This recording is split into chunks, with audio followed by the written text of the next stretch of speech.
Testimony you will give before this committee will be the truth, the whole truth, and nothing but the truth, so help you God. I do. Please be seated. Our first witness is Ms. Cheryl Atkinson. Ms. Atkinson is an investigative journalist and the host of the national television news program Full Measure. For 30 years, Ms. Atkinson was a correspondent and anchor at CBS News, PBS, CNN, and in local news. Ms. Atkinson has authored several books on U.S. politics, the media, and government abuses. Ms. Atkinson has received 5 Emmy Awards and the Edward R. Murrow Award for investigative reporting. Ms. Atkinson. Thank you. Good morning, everybody. I've been a nonpartisan journalist for nearly 40 years in local news, CNN, CBS, PBS, and the national station group Sinclair. I've witnessed a dramatic devolution in my industry as we've allowed ourselves to be transformed into tools of political and corporate interests, pushing narratives, slanting information on the news and online, and seeking to shape public opinion rather than report facts and various views. This means today's media landscape has allowed some of the biggest and most important stories of our time to be covered in a fantastical and one-sided, often inaccurate and incomplete way, or perhaps escape coverage entirely, while important violations of law and constitutional rights by powerful interests go unchallenged. We have to confront the fact that our intelligence structure and some inside our federal agencies have proven more powerful than Congress, the legislative or judicial branches, more influential with the media, and largely immune from oversight, and after the most egregious violations from prosecution. Even the President of the United States, whoever it may be, plays second fiddle to this structure, and partly because the news media has dropped the ball, these players are unaccountable, operating in an extra-constitutional fashion that persists from administration to administration, meaning this is not a partisan issue. Just one example can be found in the government spying on journalists and other innocent Americans. After an incredible series of revelations beginning in 2013, nobody was held accountable. Government agents initiated secret surveillance and subpoenas against then Fox News reporter James Rosen and Associated Press reporters. CBS, where I worked at the time, publicly announced in 2013 that forensics proved my computers were remotely hacked and my work remotely monitored, and the CBS News systems were accessed in the spy effort as well. After the forensics definitively proved the government was responsible, had secretly installed a keystroke monitoring program, exfiltrated files, listened in on me secretly activating audio, looked through my work photos, then remotely overwrote computer logs to try to erase their tracks when we discovered them, nothing happened, zero. To this day, I'm still suing in civil court, trying to force the Justice Department to reveal the names of all the specific agents involved and, so I thought at one point, force accountability and stop it from happening to others. But 7 long years later, it's an uphill battle as the Justice Department defends the guilty agents using taxpayer dollars. It should be no surprise that intel abuses continued. When top intel officials at the time, James Clapper and John Brennan, provided false information to Congress about surveillance of American citizens and the CIA spying on Senate computers, all is forgiven. When the Inspector General refers former FBI Director James Comey for criminal charges, the Justice Department says no need, he meant no harm. When FBI Director Christopher Wray falsely testifies to Congress that there have been no 702 surveillance abuses, contrary to numerous findings by the FISA court and others, nobody says a word. When government officials unmask the names of innocent American citizens, when Congress makes dozens of referrals for criminal charges regarding alleged intel misbehavior, when committees request relevant documents from federal agencies they're supposed to oversee, when FBI cell phones containing possible evidence of corruption are repeatedly accidentally wiped, when information is illegally leaked for political purposes, nothing. The people responsible for these things, we're to believe, were confused, didn't understand the question, didn't understand the rules, didn't mean any harm. It was an accident. But those not on their team are never afforded the same generous benefit of the doubt. This has caused a crisis of confidence in our public institutions. Among many, there's a lack of trust in Congress, the media, health officials, the Justice Department, and our elections process. Now, even when Congress may be doing the public good, the media may be telling the truth, health officials may be giving good advice, the Department of Justice may be doing the right thing, or the elections aren't fraudulent, many don't buy the story we're telling. We've created this environment over a period of decades, and then we look at the public, which watches the double standards whipsawed between the alternate realities presented by the media, and we ask why they're mistrustful as if it's their doing when it's ours. And if we're unable to change things, we can only expect more of the same or worse. Thank you. Thank you, Ms. Atkinson. Our next witness is Mr. Kevin Brock. Mr. Brock worked for nearly 24 years as an FBI agent. After the 9/11 attacks, he served as the FBI's first assistant director for intelligence and later became the first principal deputy director at the National Counterterrorism Center. Mr. Brock now works in the private sector. Mr. Brock. Good morning, Senator Johnson, Senator Peters, and members of the committee. I thank you for the invitation to appear before the committee today. I have submitted a detailed prepared statement, which I will summarize now and then be happy to answer any follow-up questions. During my nearly 24-year career in the FBI, I investigated and managed numerous significant counterintelligence cases and specifically Russian counterintelligence investigations. As a senior FBI executive, I led initiatives that caused me to work closely with the Department of Justice to align new FBI policy changes with the Attorney General guidelines. As a result, I had a deep knowledge and understanding of the Attorney General guidelines throughout my career, and while certain changes may have occurred to the guidelines since my retirement, I retain a solid understanding of the Attorney General guidelines' core protections of Americans from inappropriate overreach by the FBI. As a former FBI executive and now private citizen, I have authored several op-ed articles critical of fired FBI executives James Comey, Andrew McCabe, and Peter Strzok, and their initiation and handling of the Crossfire Hurricane investigation and the harm their actions did to U.S. citizens aligned with the Trump campaign. In addition, I have been similarly critical of the stunningly inappropriate actions of former Director Comey that objectively impacted the Hillary Clinton campaign leading up to the presidential election in 2016. In short, I have been speaking up at some personal risk, not for political reasons, but rather out of my concern that the integrity of the FBI and the trust that the American people have traditionally placed in the FBI have been imperiled by the faulty and reckless actions of those former FBI leaders. I do not speak on behalf of the FBI nor any current or former FBI employee, only myself. I have, however, received abundant and overwhelmingly positive feedback from current and former FBI personnel concerned for the future of the FBI. Let me be as clear as possible. These disgraced former FBI executives never should have opened the Crossfire Hurricane investigation. They did not, despite the DOJ Inspector General's subsequent comments to the contrary, have adequate predication for starting an intrusive investigation of U.S. citizens. The FBI document that opened the Crossfire Hurricane investigation violated the Attorney General guidelines. It contained no predication that an experienced and knowledgeable FBI counterintelligence agent would deem adequate to start an investigation. In fact, the document contained exculpatory statements that should have chilled any lingering impetus to proceed further. The Inspector General's assertion is based solely on his interviews of the Crossfire Hurricane team who, not surprisingly, claimed they had sufficient reasons for investigating the Trump campaign. I respectfully disagree and will be happy to answer any questions why I believe the IG is mistaken. The IG's report documents startling comments by FBI executives that reveal investigative decisions against U.S. citizens based on speculation unsupported by any material fact pattern. These executives articulated a concern that a presidential campaign may have received and accepted disinformation from Russian sources, thereby endangering national security and election integrity. Ironically, these same executives, less than 2 months after opening the Crossfire Hurricane case, received a dossier of determined to be Russian disinformation that the Clinton campaign not only accepted but paid for. In an indefensible double standard, the Crossfire Hurricane team chose not to initiate a similar investigation into the Clinton campaign. They instead used the, quote, salacious and unverified dossier, those are Mr. Comey's quotes, as justification for a fraudulent FISA surveillance of a U.S. citizen. In effect, the Crossfire Hurricane team's cynical use of a clear Russian disinformation operation became its own threat to national security and civil liberties. The Crossfire Hurricane investigation was not an abuse of the FBI. It was an abuse by the FBI, by a rogue band of reckless executives.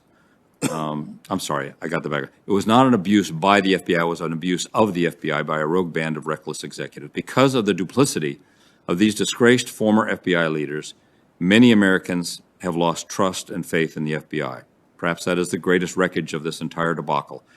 Our democracy depends heavily on an objective, dispassionate, and unbiased enforcement of our laws by the FBI. That trust has been eroded. These shameless former FBI executives continue to collect significant sums of money from book royalties, media appearances, movie rights, teaching gigs, and GoFundMe scams. Americans would like to see accountability, but hope wanes. The efforts of this committee to shed light is welcome and commendable. Perhaps it will at least help prevent something like Crossfire Hurricane from ever happening again to any American or future presidential nominee. Thank you, Mr. Brock. Our final witness is Mr. Lee Smith. Mr. Smith has worked in the press for more than 30 years, writing on foreign policy, national security, and media. He has written for the New York Times, the Washington Post, the Wall Street Journal, the New Yorker, among other publications. Mr. Smith has also authored several books on U.S. politics in the Middle East. Mr. Smith. Thank you very much, Chairman Johnson. Close enough. Yes. Chairman Johnson and Ranking Member Peters, thank you for the invitation to speak before the committee. Thanks also to committee members and staff. Nearly 4 years ago, a series of crimes were committed in full view of the public, and to date, no one has been charged. It was the one set of crimes inarguably committed during the course of Crossfire Hurricane, the FBI's investigation of Russian interference in the 2016 election and the possible involvement of the Trump campaign. The crimes began with a leak from a classified intercept of a telephone conversation between then President-elect Donald Trump's incoming National Security Advisor, Michael Flynn, and the Russian ambassador to the United States. In January and February 2017, the Washington Post published stories sourced to intercepts of Flynn's phone calls and speculated that the retired three-star general might have broken the law by discussing the foreign policy of the United States with foreign officials. For General Flynn, it was the beginning of a twisted journey forced upon him by political opponents and professional rivals, and ending only last week with a presidential pardon.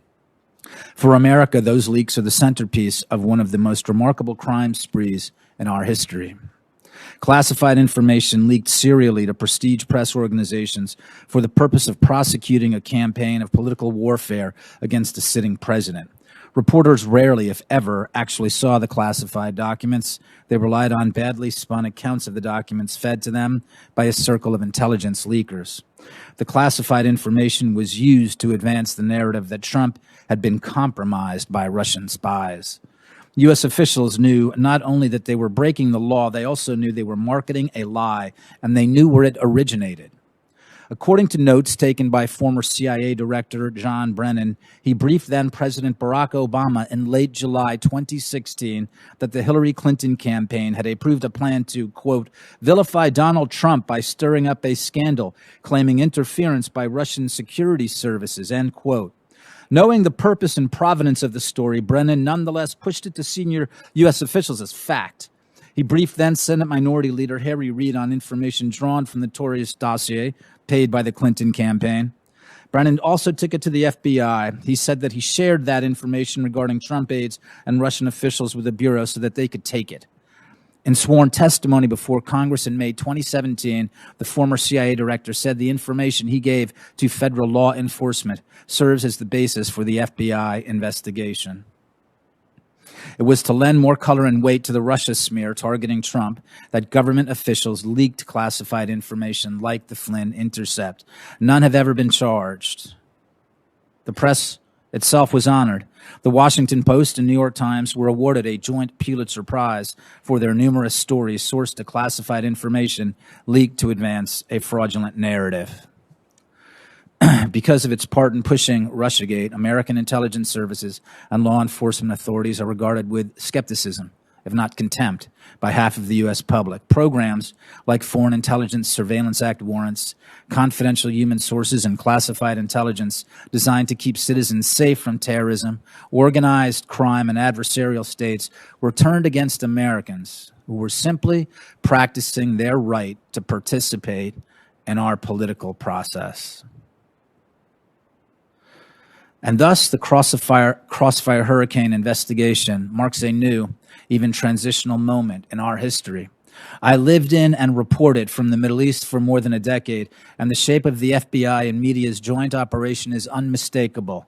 It signals the marriage of the Ministry of the Interior, responsible for domestic spying, to the Ministry of Information, responsible for manufacturing propaganda, in a combined effort to destroy anyone it perceives as an opponent.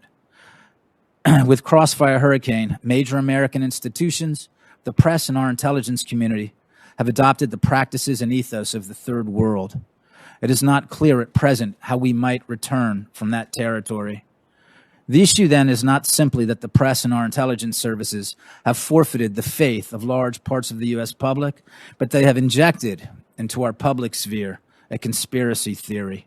What they've done is the equivalent of dumping mercury into every American river, lake, and reservoir.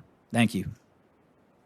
Thank you, Mr. Brock. I'll start with the questionings. Mr. Smith, I'll start with the questioning to Mr. Brock. This is information we should have had years ago, but it was recently revealed when John Radcliffe released a document that said the U.S. intelligence community reported back on July 26th of 2016 that allegedly approval by Hillary Clinton on July 26th, a proposal from one of her foreign policy advisors to vilify Donald Trump by stirring up a scandal claiming interference by Russian security services.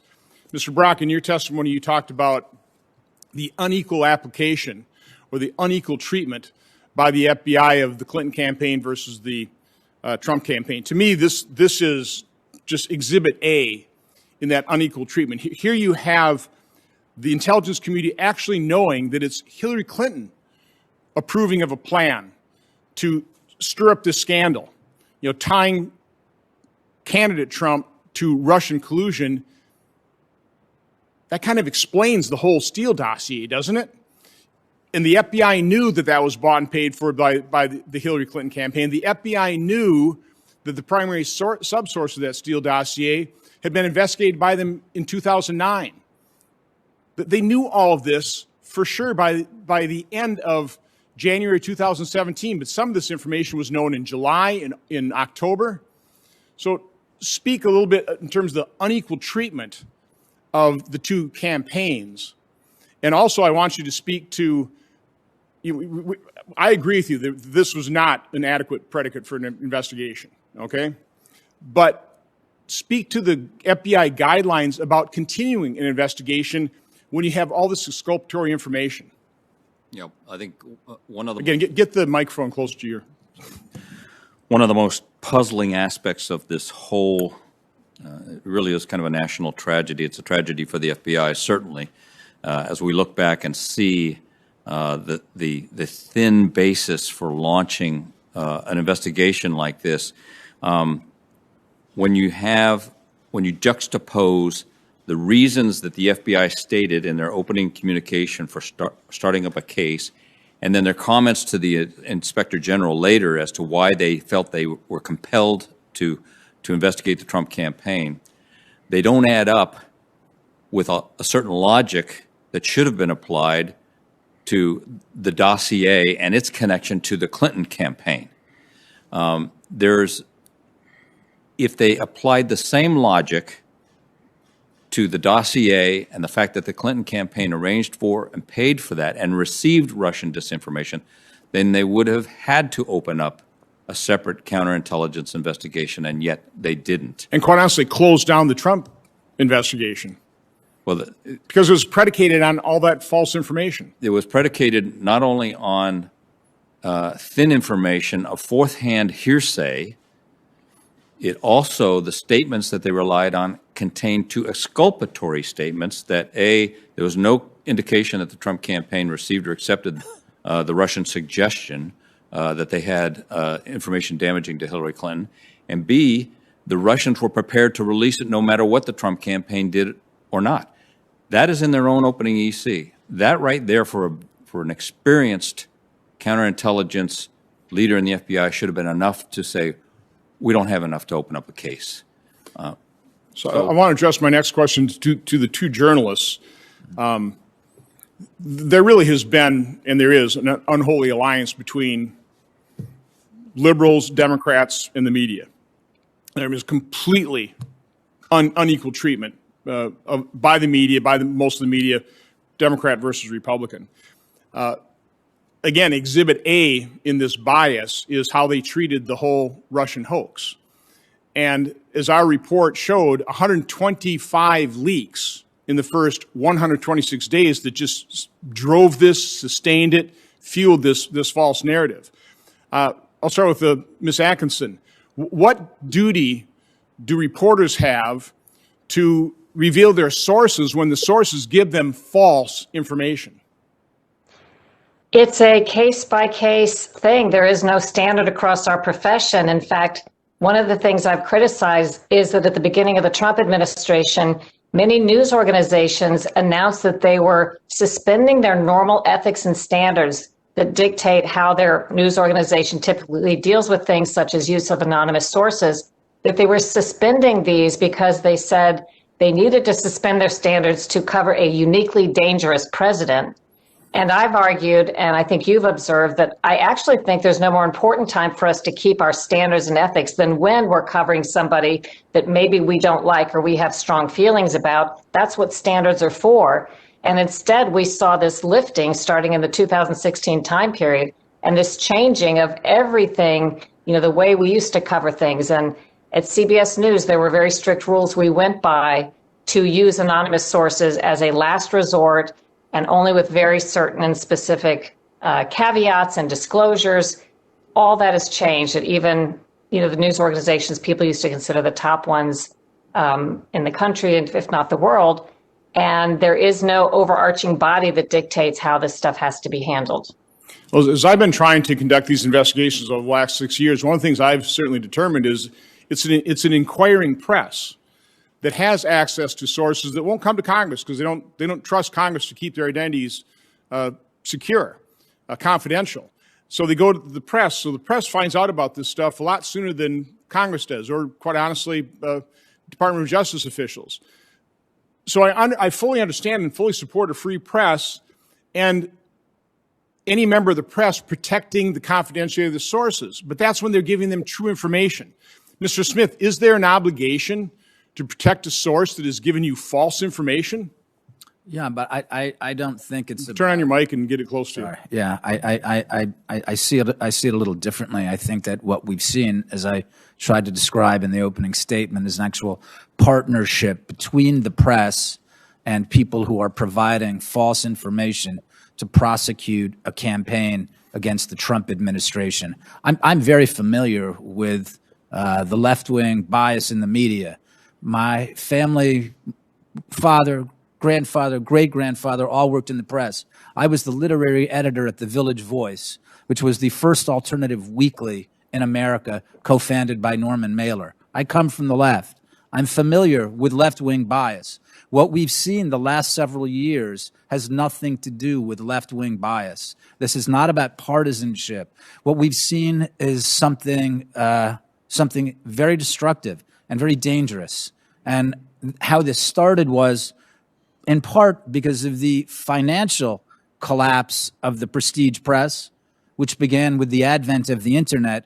We've seen as a consequence the moral and professional collapse of the press. What we're talking about now is not a normal media. It is a platform for information operations. It's not just about partisanship. Okay, Senator Peters.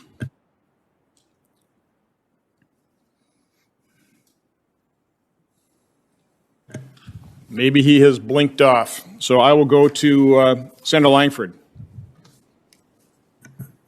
Mr. Chairman, thank you. For our witnesses, thank you very much for that. Mr. Smith, I want to go back to that last statement that you made about that journalism and media has become a platform for disinformation in many ways. How does that get turned around in your perspective? You've been around media your whole life. How do we get accurate information out? It's one of the top questions that I get asked by people in my state in Oklahoma is how do I find out the facts? I mean, there are different, for all the different complaints that we rightly have about the internet, and even social media, there are different trends that are happening as well. So of course there are different alternative outlets. There are different journalists. There are different sources for people to follow. If we're talking about our national prestige media, like the brands that I talked about in my opening statement, these brand names will continue to exist for as long as they have people who own them who do not care how much money they make. How to make these particular brands responsible and accountable again to an American public that needs sound information, I don't know. But I am telling you, there is real news out there. There are people who gather news and who disseminate news. And I think that those figures need to be encouraged. If you're talking about what people ask you back in Oklahoma, I would say that one of the central things is local news is very important. I'm not sure that anyone needs to be competing entirely with the Post or the Times or CNN. Local news is very important for people to make those decisions right there and to figure out what they're doing, and then the national news will get to them as well. Thank you. Ms. Atkinson, I wanted to be able to ask you a question about what you experienced personally and what was experienced by multiple journalists. There's an AP story in 2018, actually September 2018. I want to just read a clip of this AP story. It was asking this question and said, Trump may use extraordinary rhetoric to undermine trust in the press, but Obama arguably went farther, using extraordinary actions to block the flow of information to the public. The Obama administration used the 1917 Espionage Act with unprecedented vigor, prosecuting more people under that law for leaking sensitive information to the public than all previous administrations combined. The Obama Justice Department dug into confidential communications between news organizations and their sources. As part of that effort, went through and discusses the 20 Associated Press office phone lines and reporters' home phones, cell phones, seizing them without notice as a part of an investigation, and then went into what actually happened to James Rosen as well at Fox News. You experienced this as well at CBS. So my question to you is, what should be done to an entity or an agency to hold them to account? Because they were never held to account for literally intimidating the press and for tracking the press and for investigating journalists through this process, tapping cell phones and such. What should be done in that situation to be able to hold an administration to account? Well, at a minimum, one would think there would be an apology, and the people who took part in these actions would no longer be in a position that they could ever work in the government again and do these types of things. But people see that nothing happened to them. You know, why should anybody change the way they operate? In my case, this was illegal action, so obviously they should be prosecuted. But who's the prosecutorial authority? The Department of Justice and FBI, who are the ones implicated. And since they're not going to do the job, you have somebody like me, just a citizen, trying to bring a case in court to force what the Department of Justice is supposed to do criminally, because they're not. And then they spend all this taxpayer money just dragging it out, fighting it, trying to get the court to dismiss the case. I think because there's no accountability time and time again, they may say, oh, people need more training, we'll reiterate our policies. This has happened over and over again. And they know, again, from administration to administration, some of the same people, nothing ever happens to them. So the behavior doesn't change. Mr. Barkley, let me ask you a question as a follow-up to that. You've been around the FBI, been in the FBI, now retired from it. You still know a lot of agents. You know the process. What should and could be done to an agency or leadership or individuals when they have an abuse of power? How should the investigation be handled? What is missing, and why can't we seem to close the loop on these investigations? Some of what we're talking about today may not rise to criminal activity, certainly violations of policy, departmental policy, violation of the Attorney General guidelines. The executives involved were all fired, and with good reason, with cause. So there was some accountability there. What this committee is doing, shedding light on the abuses that took place by this small kind of rogue band of executives at FBI headquarters is vitally important. This is not the FBI I knew or worked in. This is not the FBI agents who work tirelessly, and analysts and other support personnel who work tirelessly every day for the good reasons that the FBI exists.